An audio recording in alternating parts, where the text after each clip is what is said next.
Hey, my amazing friends, wishing you a peaceful, joyful, and inspiring day. Today, I want to take you on a journey not through time, but through the power of your own mind. What if I told you that everything you've ever wanted already exists inside you? That you don't need luck, money, or connections, just the courage to imagine boldly. Sounds impossible? This is the real-life story of Neville Goddard, the man who discovered that your imagination creates your reality. And once you learn what he learned, you will never see your life the same way again. So, let's begin. Imagine a young boy growing up far from the bright lights of the city, in a small, quiet town where dreams felt just out of reach. This boy was named Neville Goddard. From the moment he was born, his life was going to be different, but nobody could have guessed just how much. Neville was born in 1905 in a place called Barbados, a beautiful island in the Caribbean. The sun kissed the beaches, the air smelled of salt and flowers, and the ocean waves sang a song that never stopped. Yet, Neville's heart was restless. Even as a child, he felt there was something more to life than what he saw around him. Growing up, Neville loved stories. Not just any stories, but stories about magic, dreams, and the power inside people to change their lives. At night, while others slept, Neville's mind would wander far beyond the starry skies. He dreamed of a life where he could be anything, strong, wise, and free. But life was not easy. His family was not rich, and many people told him he needed to be realistic about what he could achieve. Dreams are for children, they said. Be careful, or you will be disappointed. Those words did not stop Neville. Instead, they lit a quiet fire inside him. He believed there was a secret, something powerful hidden in the mind and heart of every person. He just had to find it. As a young man, Neville left his island home and moved to New York City. The city was nothing like Barbados. It was loud, busy, and full of strangers rushing past each other, like rivers flowing in every direction. But Neville was not afraid. He was curious. He wanted to learn and grow, to find the secret he had always felt inside. One day, in the city, Neville met a man who changed his life forever. This man taught Neville about a book, an ancient, mysterious book called the Bible, but not just as a history or religious text. No, this man showed Neville how the Bible was really about the power of imagination and faith. The stories in the Bible were not just stories, they were keys to unlock the mind's hidden strength. Neville's eyes opened wide. Could it be that the power to create the life he dreamed of was inside his own mind? Could his imagination shape his future? From that moment on, Neville studied hard. He read, he thought, and most importantly, he practiced. He learned that if he could clearly imagine something in his mind and believe in it with all his heart, it would become real. At first, it was not easy. Neville faced doubts, fears, and many moments when he almost gave up. But each time, he remembered the boy on the Caribbean island who dreamed beneath the stars. He kept going. Slowly, Neville's life began to change. He started to see small miracles, a chance meeting, a new idea, a door opening where before there had only been walls. Neville discovered that the real magic was inside him. The power of imagining, believing, and feeling was stronger than anything outside him. This was the great secret he had searched for all his life. And so, Neville Goddard began his work, sharing this incredible discovery with the world. He taught that anyone, no matter who they were or where they came from, could create their own reality simply by changing their thoughts and feelings. New York City, in the 1920s, was wild and alive. Jazz music played in the streets, the lights of Broadway shone through the night, and people from every part of the world came chasing dreams. Neville Goddard was one of those dreamers, but his dream was different. He didn't just want fame or money. He wanted to understand the power of the human mind, to know if what he had learned was truly real. Could imagination really shape reality? Could a person, just by changing their thoughts and feelings, change their entire life? Neville started small. He began experimenting with his own life. He would imagine simple things, finding a lost item, meeting a friend, receiving a letter. And one by one, these things started to happen, just as he imagined. But life wasn't always smooth. At times, Neville found himself poor and hungry. There were nights when he had no money for food and slept on a friend's couch or even on park benches. Still, he didn't give up. He held on to what he believed. That imagination was stronger than circumstance. One of the most powerful moments in Neville's life came when he longed to visit his family back in Barbados, but he had no money for the long journey. Most people would say it was impossible, but Neville didn't listen to common sense. Instead, he used what he had been learning. He sat quietly each night, closed his eyes, and imagined himself walking up the steps of his family home. He saw the smiles of his brothers and sisters. He felt the warm Caribbean air and the joy of being with the people he loved. He did this over and over until it felt real, so real that his mind began to believe it was true. And then something incredible happened.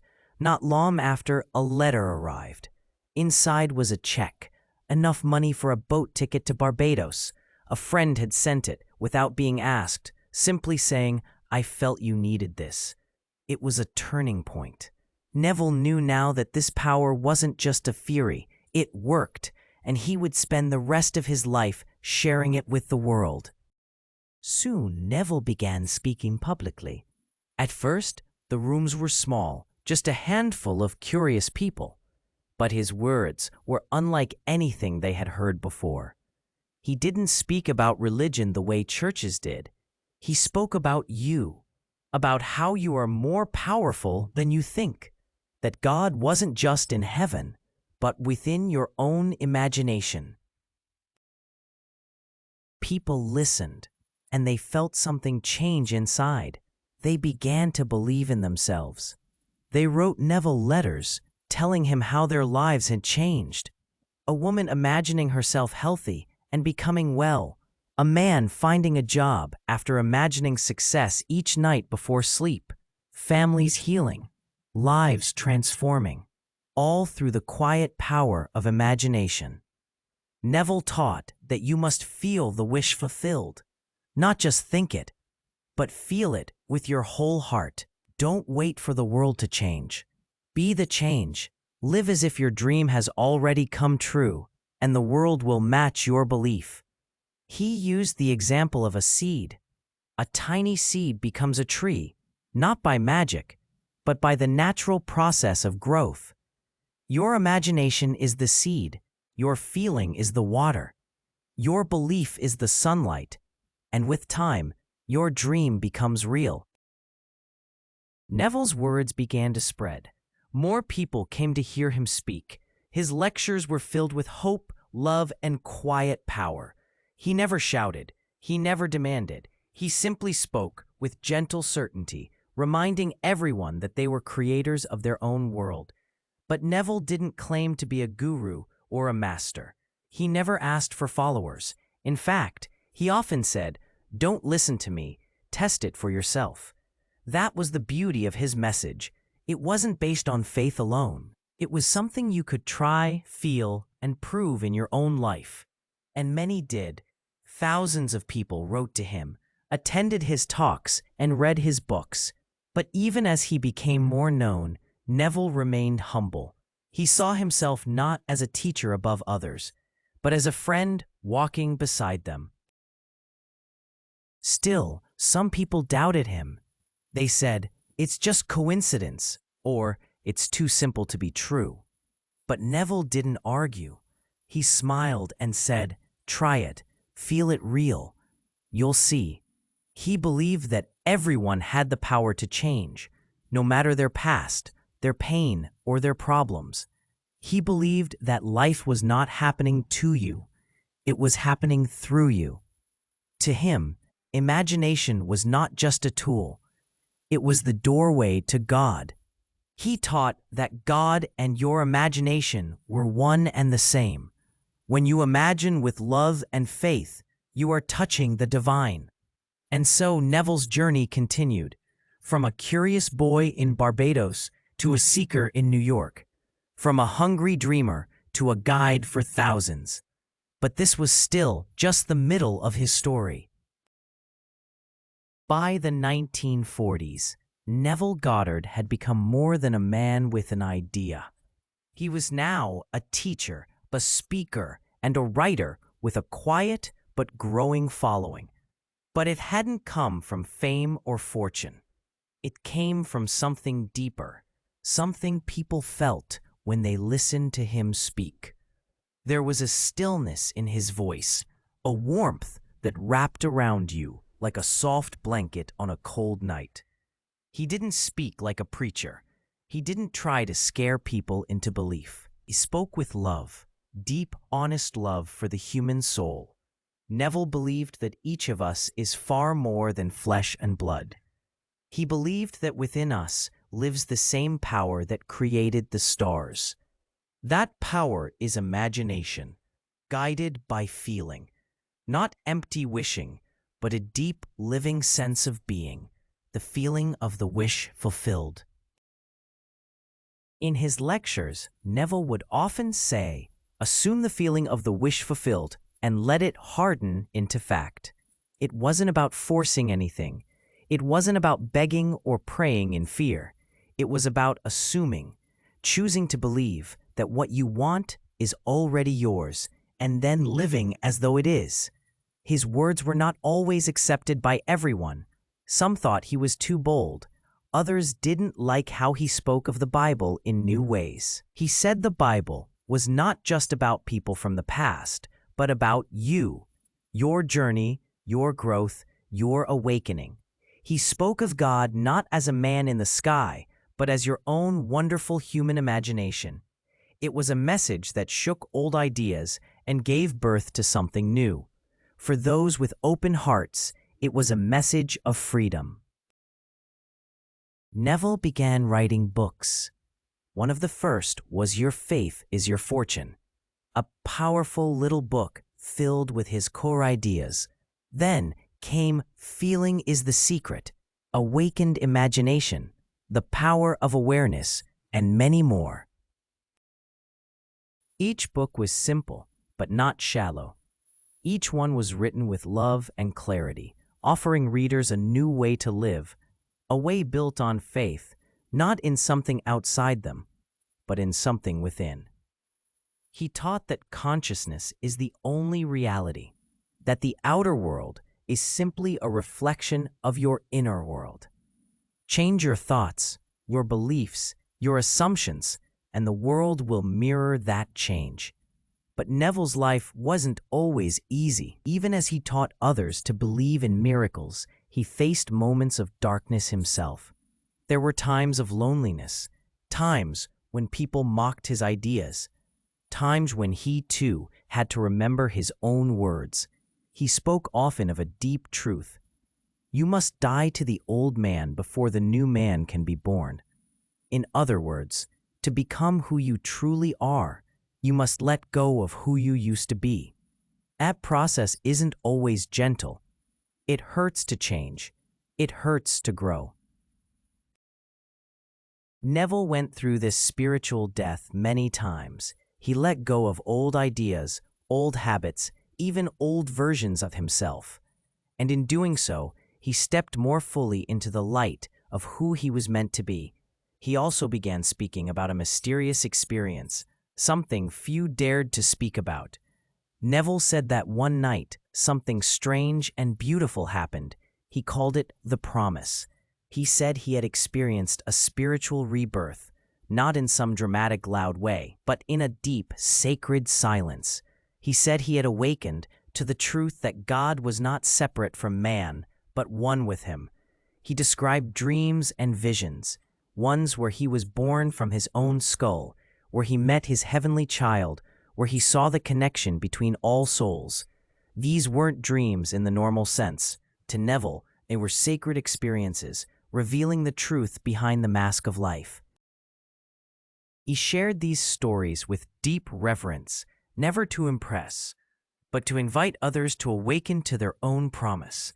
He said that every person, no matter their path, will one day experience this awakening, not by force, not by fear, but by love. And that's what made Neville so different from others in the self-help or spiritual world. He wasn't selling hope. He was hope. His message wasn't just about getting money or health or success, though many people did use his teachings for those things. His message was about awakening to who you truly are. Neville kept teaching into the 1950s and 60s. His audiences grew. His students shared their stories, real stories of transformation. People wrote to him saying, "I imagined it, I believed it, and now it's real." One woman imagined hearing her estranged brother's voice again. Within days, he called after years of silence. A man imagined walking without pain, and weeks later, his legs healed. A single mother imagined having enough money to feed her children, and unexpected help came in time. Neville didn't take credit. He didn't say, "I did this." He said, "You did this. It was always within you." Even when people asked him for help, he didn't give answers. He gave them themselves. He reminded them that their own mind, their own faith, their own heart was the greatest teacher. As time went on, Neville began to speak less about how to get things and more about why we are here. He said, "We are here to awaken, to remember who we really are, that life is like a play and each of us is the actor, the writer, and the audience all at once." He said, "God became man, that man may become God, not in arrogance, but in love. We are not just small creatures waiting to be saved. We are powerful beings who have forgotten our power, and remembering it is the greatest journey of all." By the late 1960s, Neville had become a quiet legend. He wasn't on every TV or radio station. He didn't chase fame. But those who heard him, truly heard him, never forgot him. His words lived in their hearts. They still do. In 1972, Neville Goddard passed away peacefully. Some said he died, but those who knew his teachings understood. He had simply moved on. His body was gone, but his words, his spirit, his message, they lived on. And they still live. When Neville Goddard passed away in 1972, the world did not stop. There were no grand headlines, no crowded memorials, no loud goodbye. But something far more beautiful happened, something he himself would have deeply smiled at. His words, like seeds, had already taken root in thousands of hearts around the world. They began to bloom long after he was gone. In quiet rooms, people opened his books. On dusty shelves in secondhand bookstores, someone would find "Feeling is the Secret" or "The Power of Awareness," and the spark would begin. Somewhere in a quiet night, someone struggling would listen to his old voice on a crackling recording, and a sense of peace would rise inside them. That's how Neville's legacy grew, not through noise, but through love. In the decades after his death, his teachings slowly began to reach new generations. At first, it was word of mouth. A mother would give a book to her son. A friend would whisper, "You should read this." A teacher would mention his name in a classroom, and curiosity would begin. And then, something unexpected happened. With the rise of the internet, Neville's voice came back to life in a way no one expected. His lectures, once only heard by those lucky enough to sit in his presence, were now shared online. His words, once captured on dusty cassette tapes, were now being played on smartphones across the world. People started reading his books again, not just as old ideas, but as living truths. The message, so simple and pure, touched hearts just as it had 50 years earlier. Young people, in particular, were drawn to him. In a world filled with stress, fear, and noise, Neville's message felt like a soft whisper of hope. He didn't promise instant success or magic tricks. He offered something stronger: belief in yourself. He said, "Dare to believe in the reality of your assumption and watch the world play its part relative to its fulfillment." That one sentence lit fires in thousands of souls. Many who found Neville felt like they had discovered a treasure, a teacher who never judged, never demanded, but gently reminded them of who they truly were. Some said his voice felt like a warm embrace. Others said his ideas made them cry, not because they were sad, but because they felt seen for the first time. Underneath all the chaos of life, his words said, "You are not small. You are not powerless. You are the dreamer of your world." One woman wrote, "Neville gave me back my life. I had lost everything: my job, my home, my hope. Then I found his book. I started imagining myself at peace. Slowly, things began to change. I found work. I found joy. I found myself." Another man, after losing his son, found comfort in Neville's promise that this life is not the end and that we are all eternal beings having a human experience. Neville had always said, "Death is not the end. It is only a transformation." His message began appearing in unexpected places: podcasts, blogs, even social media. People were sharing his ideas, not because they were trendy, but because they worked. Not always fast, not always loud, but always with quiet, powerful truth. Neville had taught that life is a mirror reflecting back what we believe inside, that our assumptions, what we assume to be true, shape our destiny. If you believe you are unworthy, life will reflect that. But if you begin to believe you are loved, guided, and powerful, life will change its shape around that belief. That's why Neville's message lasts, because it doesn't come from outside you. It doesn't require money or status or luck. It only requires you to look within and choose. Choose to imagine a better life. Choose to feel it real. Choose to believe that you are more than your past, more than your pain, more than what the world has told you. Neville once said, "Change your conception of yourself, and you will automatically change the world in which you live." And that is what people did, one by one, quietly, gently, but powerfully.